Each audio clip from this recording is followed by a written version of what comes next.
Countries around the world have shut down to curb the spread of the coronavirus. But in South Korea, people are starting to come back out on the streets. Starting in late February, South Korea was reporting a sharp increase in coronavirus cases. With over 5,000 infected, they were registering some of the highest numbers of confirmed cases in the world. But then something changed.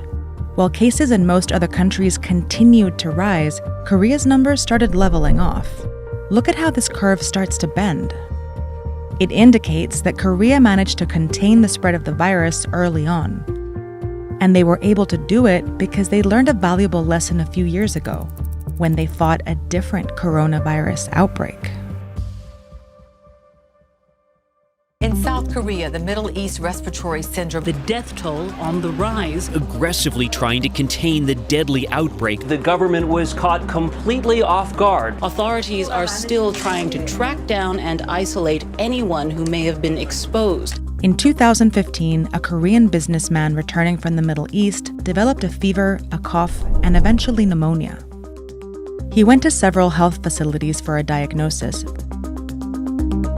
before finally testing positive for MERS, or Middle East Respiratory Syndrome, caused by a coronavirus.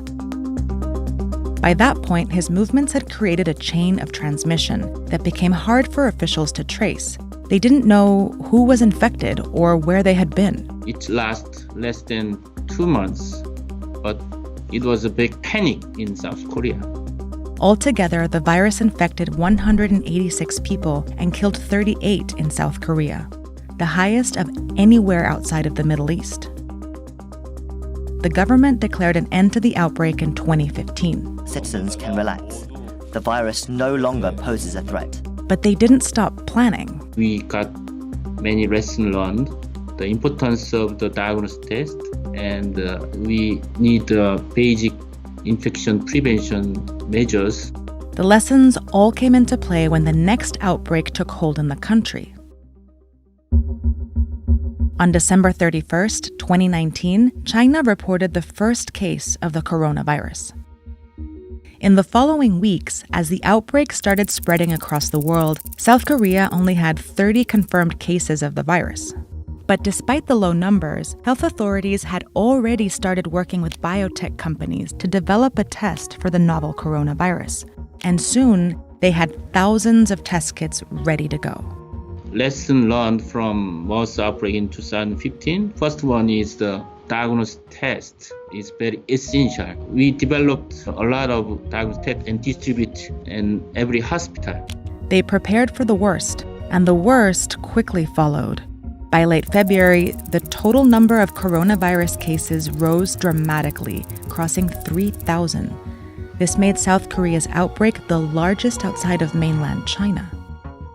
And it all started here, in Daegu, where a woman went to the hospital with a fever. Because the government had already equipped hospitals with coronavirus tests, doctors were able to test her.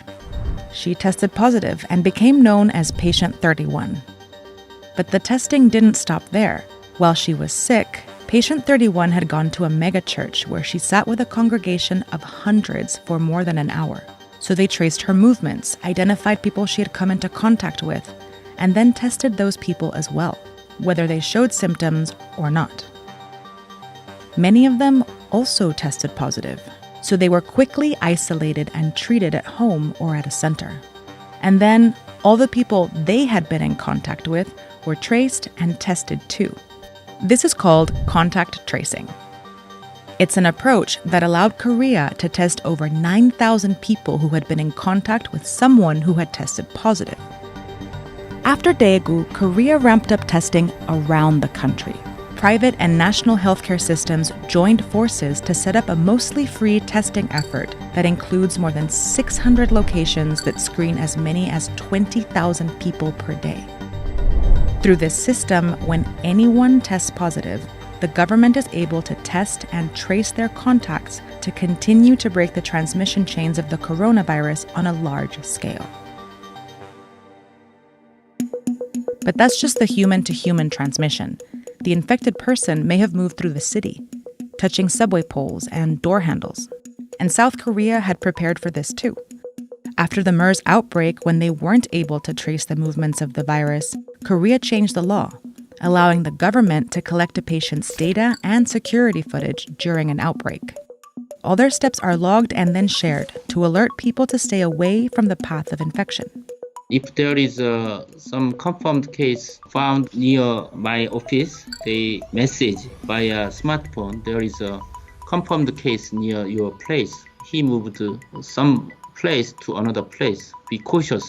Websites and private apps compile that information, allowing everyone to see if a person with a confirmed case of coronavirus went to a pharmacy or the hospital or anywhere else.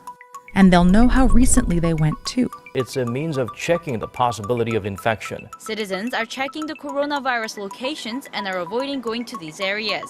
This information lets people know if they've crossed paths with an infected person so they can go get tested for the virus. And contact tracing starts all over again. Tracing people's every move can be controversial, but many in South Korea prioritize public health over privacy in an outbreak. 남에게 전염시켜줄 수 있다는 그런 특성 때문에 개인의 인권보다는 공익적인 그런 요인에 대한 걸 많이 강조하는 그런 경향이 있는 건 사실입니다. As a result, South Korea was able to test hundreds of thousands of people, more than any other country at the time. And this made it easier for authorities to see the virus, to see where it's located and where it may be lurking. This ability to find and treat infected people has allowed Korea to avoid aggressive lockdowns. And it's helped bend the curve of the outbreak that started out dangerously steep. For now, Korea has turned a corner, but they continue to be prepared. We are very cautious to prevent the second wave. Every day is the kind of state of war. It's that kind of vigilance that has set Korea apart in the coronavirus pandemic. But it wasn't the only place to test people aggressively. Singapore, Taiwan, and other neighbors saw the benefits of widespread testing too. Now countries like Germany and the UK are starting to implement aggressive testing, and even the US, where the government has failed to provide adequate testing, is now scrambling to test more people. We know that we have to do more, and we continue to accelerate in testing. Korea's strategy of contact tracing might not be easy to replicate in countries with much larger populations.